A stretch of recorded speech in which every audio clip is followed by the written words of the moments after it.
और बच्चे आप सब कैसे हैं? अच्छे ही होंगे। आज आपको त्रिकोणमिति का एक महत्वपूर्ण टॉपिक होता है ऊंचाई और दूरी, उसके बारे में आज आपको बताएंगे और पढ़ाएंगे। देखिए, ऊंचाई और दूरी क्या होता है। जब हम अपने आम जीवन में कोई क्वेश्चन को हल करते हैं तो उसको कैसे हल करते हैं, ऊंचाई दूरी का एक बहुत महत्वपूर्ण स्थान होता है। देखिए, ऊंचाई और दूरी, हाइट और डिस्टेंस, इसमें ऊंचाई दूरी का जब हम क्वेश्चन लगाते हैं इसमें तीन चीज होती है, ऊंचाई, दूरी और आपका कोण। क्या होता है आपका ऊंचाई, दूरी और कोण।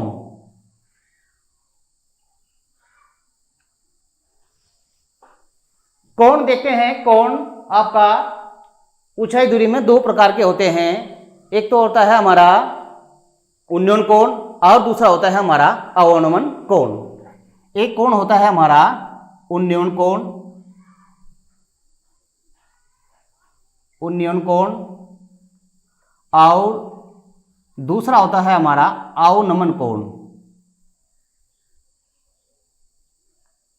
दूसरा होता है हमारा क्या होता है, अवनमन कोण। अब देखते हैं उन्नयन कोण और आपका अवनमन कोण क्या होता है।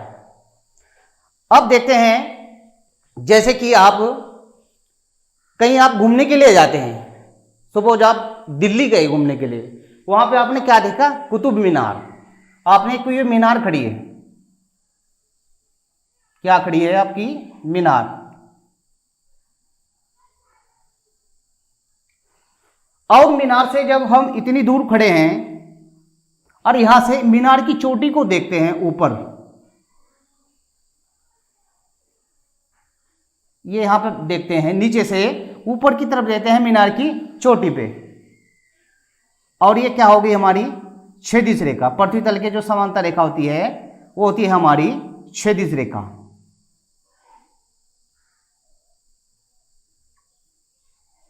ये हो गई हमारी क्षैतिज रेखा। माना हम ए पॉइंट पे खड़े हैं और बी पे देख रहे हैं ऊंचे की तरफ, ये मीनार खड़ी है हमारी। जब हम यहां से ऊपर की तरफ देखते हैं, यहां से हमारी दृष्टि रेखा या ए बी क्या हो रही हमारी दृष्टि रेखा,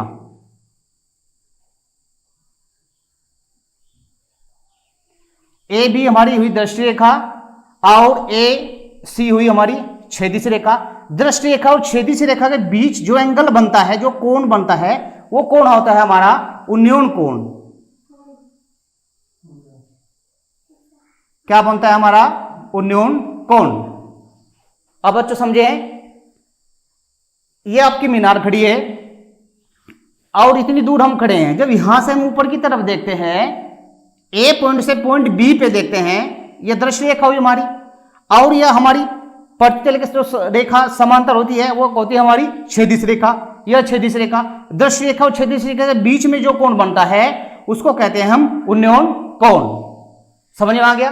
अब हम बताते हैं आपको अवनमन कोण। अवनमन कोण कैसे देखते हैं कि माना हम अपने मकान की छत पे खड़े हैं और हम अपने मकान की ये आपकी क्या हुई, मकान की छत हो गई,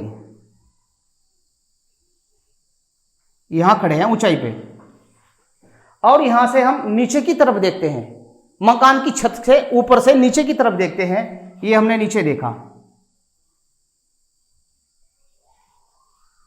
ये देखा हमने नीचे।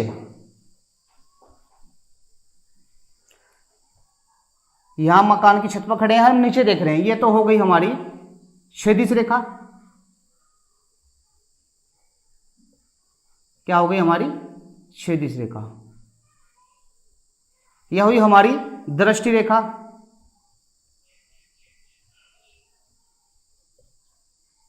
जब हम किसी ऊंची चीज से नीचे की तरफ देखते हैं, जैसे हम मकान की छत पे खड़े हैं, ये जो रेखा सामने वाली हो गई, ये तो हो गई हमारी यहां पर खड़े क्षैतिज रेखा सामने वाली, और यहां से जब नीचे देखेंगे ये आपका कोण बनेगा,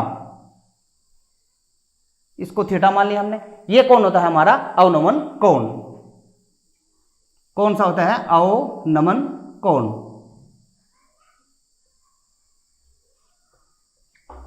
बच्चों समझ में आ गया आपके। जब हम ऊपर से नीचे की तरफ देखते हैं, क्षैतिज रेखा और दृष्टि रेखा के बीच जो एंगल बनता है, कोण बनता है, उसको कहते हैं हम अवनमन कोण। तो समझ में आ गया है बच्चों आपको? देखिए बच्चों, अब हम आपको एक क्वेश्चन हल करा रहे हैं कि क्वेश्चन को कैसे हल करते हैं। अब आप ध्यान से इस प्रश्न को पढ़िएगा। भूमि के एक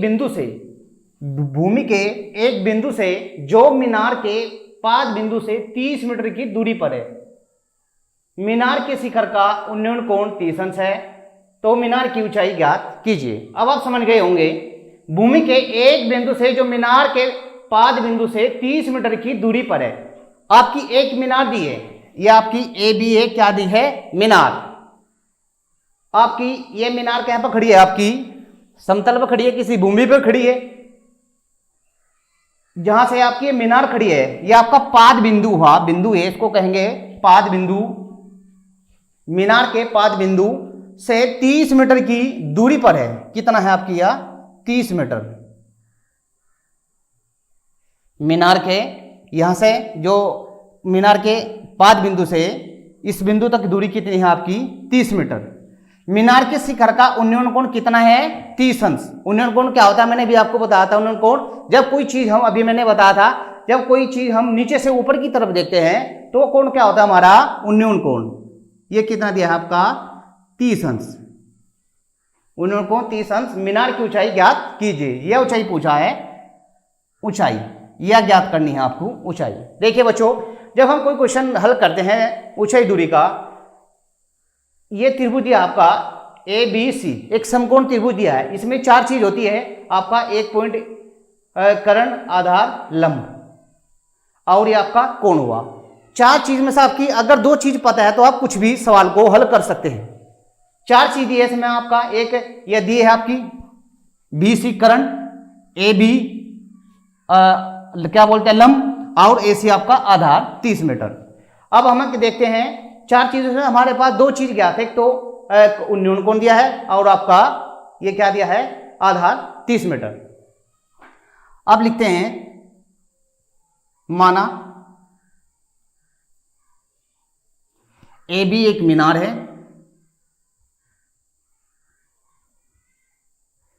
AB एक मीनार है तथा मीनार के पाद बिंदु से मीनार के पाद बिंदु क्या है आपका? जिसमें मीनार खड़ी है, पाद बिंदु से बिंदु C की दूरी, बिंदु C की दूरी कितनी दी है भाई? 30 मीटर। और ज्ञात क्या करना है? मीनार की ऊंचाई ज्ञात करनी है। अब क्या करनी है? समकोण त्रिभुज ABC में लेते हैं। समकोण त्रिभुज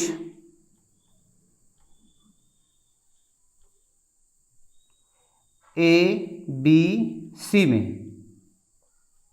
अब देखते हैं, समकोण त्रिभुज ABC में ले लिया हमने, ले लिया यहां से tan 30।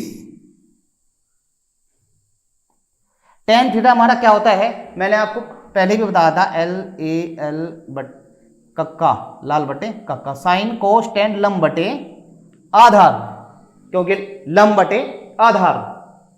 33 हमारा होता है लंब बटे आधार, AB बटे BAC। AB कितना दिया है? H, ऊंचाई हमें ज्ञात ही करनी है, H बटे AC। AC कितने दी है हमारी?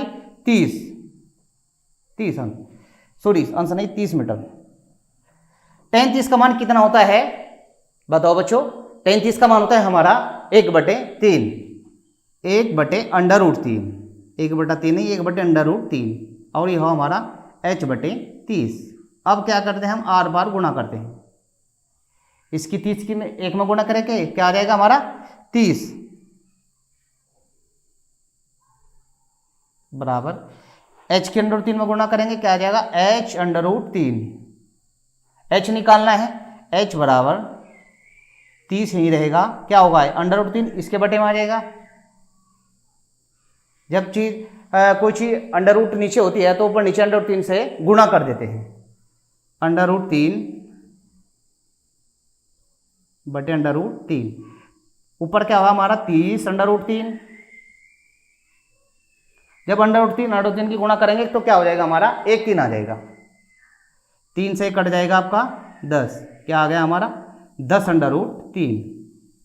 तो मीनार की ऊंचाई पूछा था, मीनार की ऊंचाई ज्ञात कीजिए। तो मीनार की ऊंचाई कितनी है, हमारा कितना आ गया 10 अंडर रूट 3। मीनार की ऊंचाई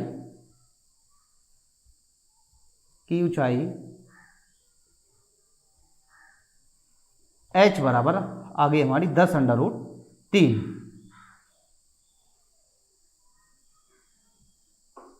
ये हमारा आंसर हो गया। तो बच्चों आपके अच्छे से समझ में आया होगा, तो आप इसको अपनी नोटबुक में नोट करिएगा।